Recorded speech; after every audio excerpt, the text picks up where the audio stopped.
What's good, all my trader homies out there? It's Kevin here coming at you 30 floors below my kitchen in the Touchdown Trades trading bunker. Today we're going to be touching on a hot topic. We're going to be talking about CEO of Warrior Trading, Ross Cameron. He's been posting some huge monster P&Ls of late, upwards of $100,000 green days, and says he's on a 60-day green streak. We're going to talk about that and more in today's video. Stay tuned.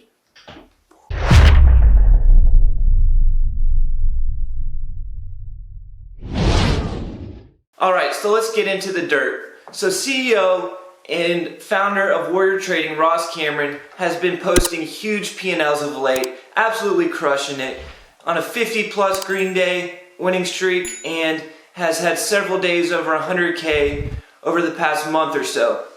And that's great. I think he's an excellent trader. And I think he's actually trading. He's not like a lot of the other YouTubers out there paper trading.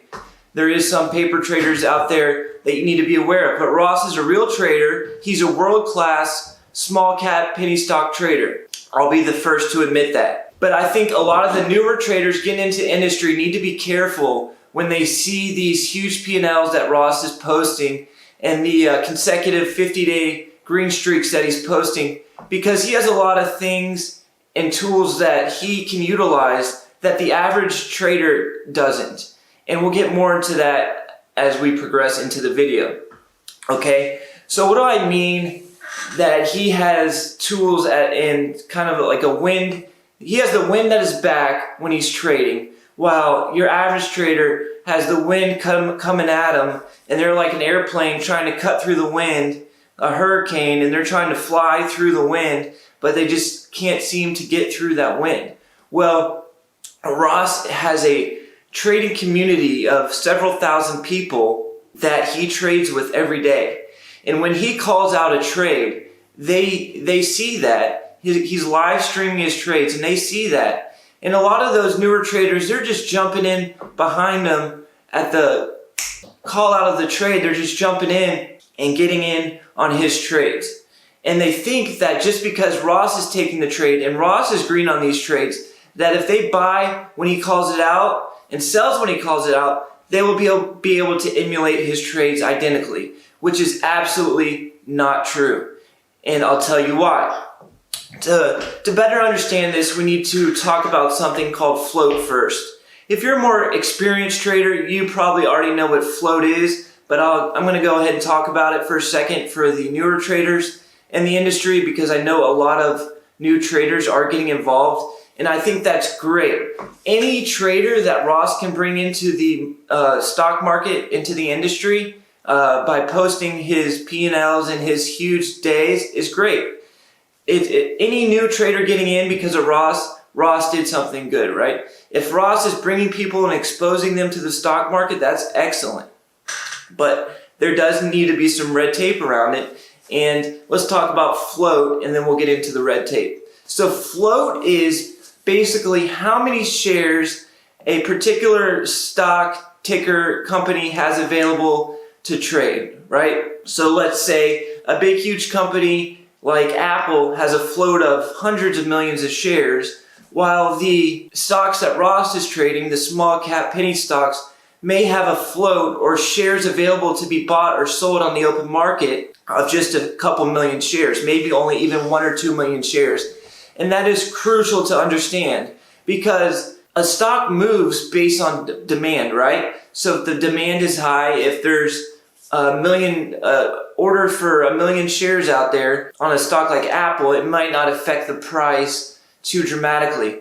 But if there's an order for 1 million shares on a penny stock where there's only 2 million shares available to be traded, that stock's going to jump up like a freaking wildfire, and it's going to explode to the moon. Okay, so now that we know what float is, we can better understand why Ross has kind of the wind at his back when he's trading. So when Ross takes a trade, he's in his chat room trading, and he thinks this stock's about to break out. He buys the stock, he calls the trade out to his chat room, which there may be 2,000-3,000 people, I'm guessing, I don't know for sure, in there on any given day, okay? So let's say 1,000 of them take the trade. Just 1,000 of them, which is probably more than 1,000, but let's just say 1,000 take the trade. And they each take 1,000 shares. How many shares is that? So if Ross takes a trade and he calls it out and 1,000 of his members take the trade behind him and they each take 1,000 shares, then that is accounting for 1,000,000 shares being traded just like that in a split second. And we need to understand he's trading the breakouts. He's looking for the inflection point where the stock he thinks is about to break out. So the stock's already got tension on it, right? It's either going to break down or break out. It's at that point where it's decision time for that particular ticker. The chart setting up where it's break up or break down time, right? And he thinks it's going to break out, so he's getting in. And these tickers that he's trading, they're very, very low float stocks. When he calls out that trade to his chat room, he's in it. And then all of a sudden, his chat room's buying 1,000,000 shares. He's already in the trade.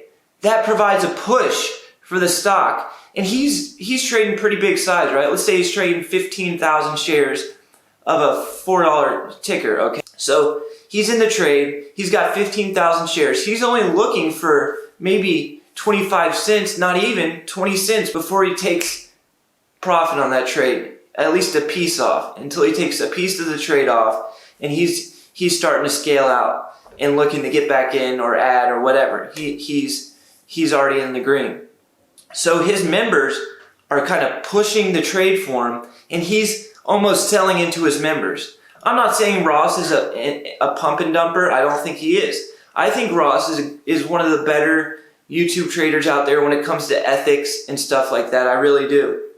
I think there's way worse directions you can go if you're looking to join a chat room, but you need to understand that you're not going to be able to trade like Ross Cameron's trading because you don't have 1,000 traders behind you helping your trade to work out. It's just something to consider if you're looking for a chat room.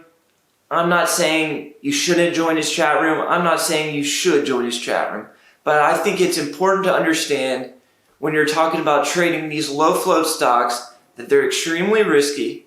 If you get stuck on the wrong side of that, you can get stuck in a dollar drop on a $4 stock in no time with a few thousand shares, get stuck in a halt going down, and you're just like a deer in headlights, and it can be game over for you if you're just a new trader. And I think that's important to understand. There's a lot of routes you can take when you first get started, and if this video saves one person from blowing up, then I did a service to the industry, to the newer traders getting involved in the market.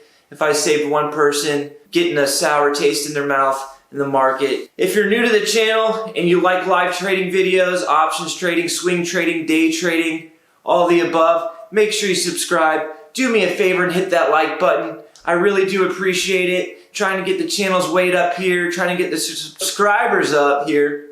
So do me a favor, subscribe, hit the like button. I really, really appreciate it. I'll catch you in the next video. Peace!